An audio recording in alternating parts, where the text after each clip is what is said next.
திரு Sriram, government நினைச்சா இந்த போராட்டத்தை இன்னைக்கு முடிச்சிருக்க முடியாது? இல்லை, கவர்மெண்ட் என்ன பண்ணல இந்த விஷயத்துல? முதல்ல நம்ம அதை தர்மேந்திர பிரதான் ரிசைன் பண்ணா முடிஞ்சிட போகுது போராட்டம். ரிசைன் பண்ணா காங்கிரஸ் காலத்துல நான் திருப்பி கேட்டா நீங்க உடனே பின்னாடி போறேன்னு யார் பேசணும்ன்றது இருக்கு. ஏதாவது முன்னாடி போவோமே, அதுதான் சொல்றேன். முன்னாடி போறதுக்கு இந்த நீட் எக்ஸாம்ல இது தவறுகள் நடந்தது கவர்மெண்ட் நினைச்சா பண்ணுச்சு. அமைச்சரா ஏதாவது பண்ணாரா? அங்க இருக்கக்கூடியவர்கள் 12-13 பேரை demanding something called accountability இருந்ததுனால தான் அதே மினிஸ்டர் தானா சிபிஐக்கு பரிந்துரைத்தார். அக்கௌண்டபிலிட்டி இருந்ததுனால தான் இதை முதல்ல வெளியில கொண்டு வந்ததே இந்த அரசாங்கம் தான். இந்த என்டிஏ தான் எடுத்துட்டு வந்தது. கவர் பண்ணிருக்கலாம். லீக் ஆனதே என்டிஏல இருந்து தான். அதே தான் ஒத்துக்கிறேன். ஒரிஜினல் क्वेश्चन பேப்பர் என்டிஏல இருந்து. அதே என்டிஏ அதே மினிஸ்டர் அதே சிபிஐக்கு பரிந்துரைக்கிறாரு. இப்போ 13 பேரையும் அரெஸ்ட் பண்ணுறாங்க. திருப்பி ரீடெஸ்ட் அழகாக முடிச்சாச்சு. 20 லட்சம் மாணவர்கள் சேர்ந்ததில் அதில் கிட்டத்தட்ட 56% பாஸ் பண்ணியிருக்காங்க. 11 லட்சம் மாணவர்கள் பாஸ் பண்ணியிருக்காங்க. இது தவறு நடந்தது. அது தவறுக்கான விஷயத்தையும் சென்ற பிறகும் அதை நீங்க என்னமோ இந்த இருக்கக்கூடிய இந்த காங்கிரஸோ இந்த எதிர்க்கட்சிகளோ அவங்க பண்ண காலத்துல அப்படியே அருமையா பண்ணிட்ட மாதிரியும் ஏதோ பாஜக மட்டும் பண்ணாத மாதிரியும் நீங்க 13 பேரை அரெஸ்ட் பண்ணிட்டீங்க, சிபிஐக்கு வழக்கு கொடுத்துட்டீங்க, ரீ எக்ஸாம் கண்டக்ட் பண்ணிட்டீங்க, அந்த ஏர் ஃபோர்ஸ்ல எல்லாம் தூக்கிட்டு வந்து क्वेश्चन பேப்பர்லாம் இறக்குனீங்களே அந்த ரீ எக்ஸாம்ல இது நீங்க அதெல்லாம் கண்டக்ட் பண்ணீங்கன்னா கிண்டல் பண்ணுங்க. அதாவது மேக்ஸிமம் அக்கவுண்டபிலிட்டி இருக்கிறதுனால தான் அது எவ்வளவு இன்னும் நம்ம சேஃபா பண்ண முடியுமோ அத சேஃபா இந்த அரசாங்கம் இந்த கவர்மெண்ட் பண்ணா பிளேன்ல எடுத்து நீங்க கிண்டல் பண்ணா it is not right. ஏனா so that's what happened. It happened. For what did it happen? For why did it happen? Exactly the question. அவ்வளவுதான். Exactly the question. நடந்தது சேஃப்டிக்காக பண்ணது.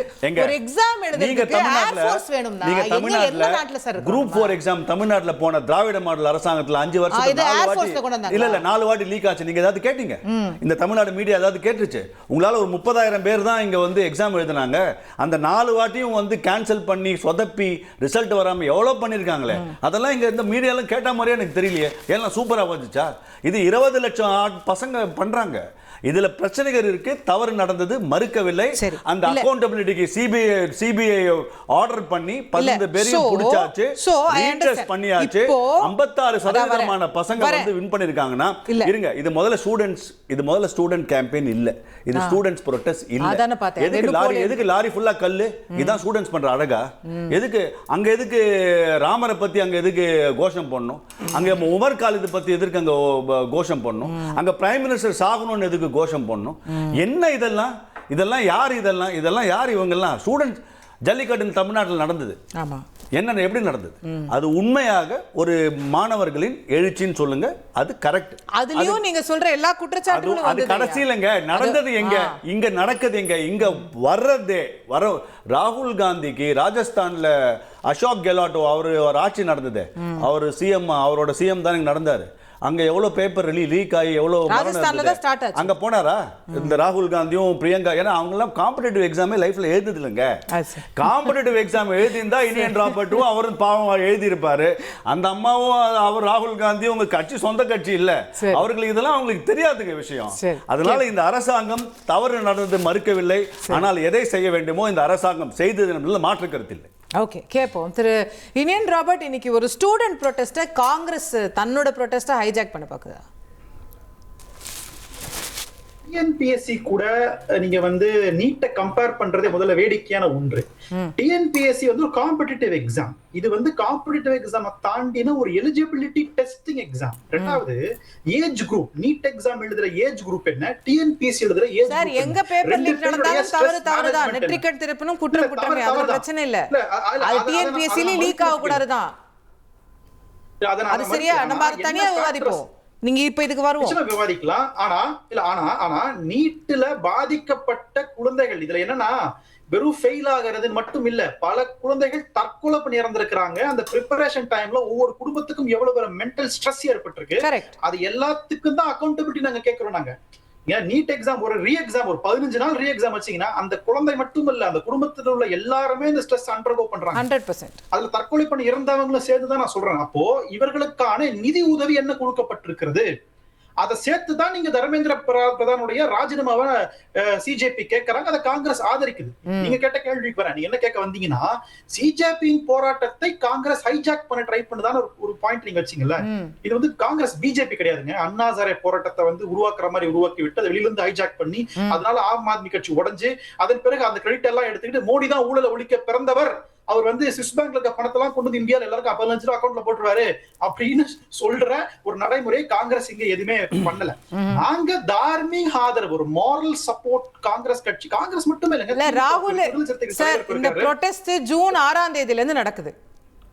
நேத்திக்கு தான் ராகுல் காந்தி போய் பிரைம் மினிஸ்டர் ஆபீஸ் முன்னாடி வீட்டு முன்னாடி உட்கார்றாரு, பெரிய தர்ணா பண்றாரு, என்ன அரெஸ்ட் பண்ணிட்டாங்கன்றாரு, இன்னைக்கு பிரஸ் மீட் கொடுக்குறாரு. இவ்வளவு நாளா எங்க சார் போனாரு? இல்ல, இந்த சிஜேபியினுடைய போராட்டம் என்பது தன்னெழுச்சியாக எழுந்த போராட்டம். அதற்கும் காங்கிரஸ்க்கும் எந்த சம்மந்தம் இல்ல. அவங்க அதை நடைமுறைப்படுத்துறாங்க. தலைவர் ராகுல் காந்தி ஏன் போறாருன்னா, அந்த போராட்டத்தை நீங்க வந்து காவல்துறையை வைத்து, ரவுடிகளை வைத்து, ஆர்எஸ்எஸ் காரர்களை வைத்து நீங்க வந்து மாணவர்களையும் இளைஞர்களும் தாக்கிட்டீங்க என்பதற்காக நியாயம் கேட்கதாங்க அவர் போனார். அவரு நீங்க அதை வந்து தடியடி நடத்தாம நீங்க நியாயமான காந்திய வழியில போராடுறவங்களை நீங்க ஆதரிச்சிருந்தீங்கன்னா எங்களுக்கு எந்த பிரச்சனையும் இல்லை, நாங்க நியாயம் கேட்க போயிருக்க மாட்டோம். நாங்க நியாயம் கேட்க தான் போனாங்க. எதுக்காக நீங்க அவரை தாக்குனீங்கன்ட்டு. காவல்துறைனா ஒரு சிஸ்டம்குள்ள அவங்க வந்து அடிப்பாங்க. அவங்களுக்கு தெரியும் எந்த லெவலுக்கு மேல தாண்டக்கூடாது, அந்த கூட்டத்தை கலைப்பதற்கான என்ன ஸ்ட்ராட்டஜி இருக்கு. திரு ஸ்ரீராம் சொல்ற மாதிரி இந்த போராட்டத்துல அப்ஜெக்ஷனபிளான விஷயங்களும் இருந்ததா இல்லையா? மாணவர்கள் மீது குற்றச்சாட்டுகள் வைக்கப்படுதா இல்லையா? இந்த பக்கம் 4 வீடியோ காட்டுறாங்கன்னா அந்த பக்கம் 4 வீடியோ காட்டுறாங்க. இப்ப நம்ம எதை நம்புறது நமக்கு புரியல. இல்ல, எனக்கு என்னன்னா, ஸ்ரீராம் சார் வந்து இந்த வாட்ஸ்அப் குரூப்ல பரப்புறாங்கல்ல சில வீடியோகள், ஸ்பெயின்ல போர்ச்சுகல் நடந்த போராட்டத்தை எடுத்துட்டு வந்து இங்க வந்து மாணவர்கள் பண்ணதா சில விஷுவல்ஸ் பரவிட்டு இருக்கு. அதை தான் அவர் பேசுறாரு நான் நினைக்கிறேன். ஆனா இங்க யாரும் அந்த மாதிரி எல்லாம் பண்ணல. இல்ல, அப்படிதான் நான் எந்த விஷுவல்ஸும் நான் வந்து இங்க அவர் சொல்றபடி எல்லாம் இங்க பண்ணல. இங்க வந்து அமைதியா தான் பூராவே அத்தனை பேர் இல்ல. நான் எல்லா மாணவர்கள் மேலயும் ஆஸ்பெர்ஷன்ஸ் காஸ்ட் பண்ணல. ஆனா உங்களுக்கு நல்லா தெரியும், you have been in this, that ஒரு இவ்வளோ பெரிய லார்ஜ் ஸ்கேல்ல ப்ரொடெஸ்ட் நடக்கும்போது உள்ளுக்குள்ள தேவையில்லாத எலிமெண்ட்ஸ் வரதான் செய்யும். அது இந்த போராட்டத்திலயும் வந்திருக்கலாம். there is no denying that. அப்படிங்க அந்த போராட்டத்தினுடைய நோக்கத்தை வந்து நீங்க சிதைச்சிட முடியாதுங்க. இல்ல, அப்படி சொல்ல போராட்டம் ஒரு நியாயமான கோரிக்கை இல்ல, அப்படி நீங்க சொல்லக்கூடாது. இந்த எலிமெண்ட்ஸ் களைய வேண்டிய பொறுப்பும் இருக்கா இல்லையா? இப்ப இன்னைக்கு தமிழ்நாட்டுல சார் பாலன் இல்லம்ல இங்க போராட்டம் நடத்துறாங்க சார். சென்னையில ஹிந்தில கோஷம் போட்டுட்டு இருக்காங்க சார். ஜோர் சே போலோ ஆசாதின்னு இங்க சொல்றாங்க சார். நமக்கு ஏதோ என்ன இது ஒட்டாம இருக்கேன்னு தோணுதா இல்லையா? இல்ல, அதுல என்ன தவறு இருக்கு நீங்க நினைக்கிறீங்க? ஏன் அதுல என்ன இருக்கு? ஆசாதின்னு சொல்றது என்ன தவறு இருக்கு? இதுக்கும் ஆசாதிக்கும் என்ன சார் தொடர்பு? இல்ல, பேப்பர் லிங்க்குக்கும் ஆசாதிக்கும் என்ன தொடர்பு? ஆசாதினா என்னதுங்க? ஒரு சுதந்திரம், ஃப்ரீடம், லிபர்ட்டின்னு அர்த்தங்க. அது வந்து ஒரு மாணவருக்கான சுதந்திரம். என்ன, நான் எக்ஸாம வந்து ஃப்ரீயா, ஃபேர் அண்ட் ஃப்ரீயா நான் பாஸ் பண்ணுன்றதான் என்னோட சுதந்திரம். அப்ப ஆசாதின்றது ஒன்னும் தீவிரவாத கோஷம் கிடையாது. அத பாஜக வேணா அந்த கோஷம் வந்து ரொம்ப டிஸ்டர்ப் பண்ணலாம், அவங்களை ஸ்ட்ரெஸ் ஆக்கலாம். ஆனா அது வந்து ஒன்னும் தீவிரவாத கோஷம் எல்லாம் கிடையாது. அந்த மாதிரி நரேட்டிவ் செட் பண்றாங்க. அதனால அதை நீங்க அப்படி ஸ்டாம்ப் பண்ணாதீங்க. ஒரு நேர்மையான, ஒரு தன்னெழுச்சியான ஒரு மாணவர் இயக்கத்தை வந்து கட்டமைச்சிருக்காங்க, நேர்மையா போராடுறாங்க. அதுல நீங்க சொல்றபடி சில குளறுபடிகள் வந்து வரலாம். ஆனா அதை களைய வேண்டிய பொறுப்பு காவல்துறைக்கு இல்ல, சிஜேபிக்கு தான் இருக்கு. நாம போய் அதை சரி பண்றோம் உள்ள இறங்கணும்னா நேற்று வந்து லத்தி சார்ஜ் நடக்கும். அது நீங்க அதை பத்தி வருத்தப்படாதீங்க. That is exactly my question. அப்ப சிஜேபிக்கும் அந்த அக்கௌண்டபிலிட்டி இருக்கா இல்லையாங்கிறது அங்க क्वेश्चन ஆகுது. இல்ல, அது அவங்க சரி பண்றாங்க. அது அவங்களுக்கு அட்வைஸ் பண்ணுங்க. இன்டெலிஜென்ஸ் வந்து சிஜேபியோட தலைவர்கிட்ட பேசுங்க. ஒருவேளை அப்படி நடந்திருந்தால் பேசி அதை டெமோக்ராட்டிக்கா என்னவோ பண்றதுக்கு நீங்க காவல்துறை உள்ள விட்டு போறவர்கள் அடிச்சு நீங்க நொறுக்குனீங்கன்னா அது எந்த வகையில ஜனநாயக போராட்டத்தை இந்த அரசு ஆதரிக்குதுன்னு ஒரு பெரிய கேள்வி இருக்குல்ல. அப்போ வந்து நான் திருப்பி சொல்றேன், 2012 இருந்து 14 அண்ணா ஹசாரே போராட்டம் முழுக்க காங்கிரஸ்க்கு எதிராக கட்டமைக்கப்பட்ட போராட்டம். அது உண்மையா பொய்யான்றது வேற டிபேட். ஆனா அந்த போராட்டத்தை ஒரு நாளும் காங்கிரஸ் கட்சி இந்த ரெட் ஹேண்ட் மூலமா கையாளல. அதுதான் முக்கியமான. இரும்பு கரம் கொண்டு காங்கிரஸ் கட்சி ஒரு நாளும் அந்த கூட்டத்தை கலைக்க நினைச்சதே கிடையாது. ஜனநாயகத்துல எல்லாருக்கும் உரிமை இருக்குன்னு சொல்லி நாங்க வந்து போராட்டத்தை அனுபவிச்சோம். அதனால எங்க ஆட்சியே போச்சு. ஆனா இன்றைக்கு மோடிக்கு பொறுமை இல்ல, அமித்ஷாவுக்கு பொறுமை இல்ல. நம்ம அடுத்த முறை ஆட்சியில வந்துடணும், இந்த போராட்டம் காங்கிரஸ் கையில் எடுத்துருச்சுன்னா நிச்சயமாக தோத்துப்படுவன்ற பயத்தினுடைய வெளிப்பாடுல மிருகத்தனமா நடந்துக்கிறாங்க. தலைவர் ராகுல் காந்தி தாக்கப்பட்டிருக்காரு, எதிர்கட்சி தலைவர் தாக்கப்பட்டிருக்காரு. இட்ஸ் கான்ஸ்டிடியூஷனல் போஸ்ட்ல இருக்கிற ஒரு பர்சன். அவர் தாக்கிறதுக்கான உரிமை காவல்துறை யார் கொடுத்தா? ஒரு Z+ செக்யூரிட்டில இருக்கிற ஒரு பர்சன் அவர். அப்போ இவ்வளவுதான் இந்தியா இன்னைக்கு வந்து ஒரு ஸ்ரீலங்கா மாதிரி, ஒரு நேபாள் மாதிரி மாறிடுச்சு என்பதற்கான சரியான உதாரணம் எதிர்கட்சி தலைவர் தாக்கப்பட்டிருக்கிறார். ஓகே, கேப்போம்.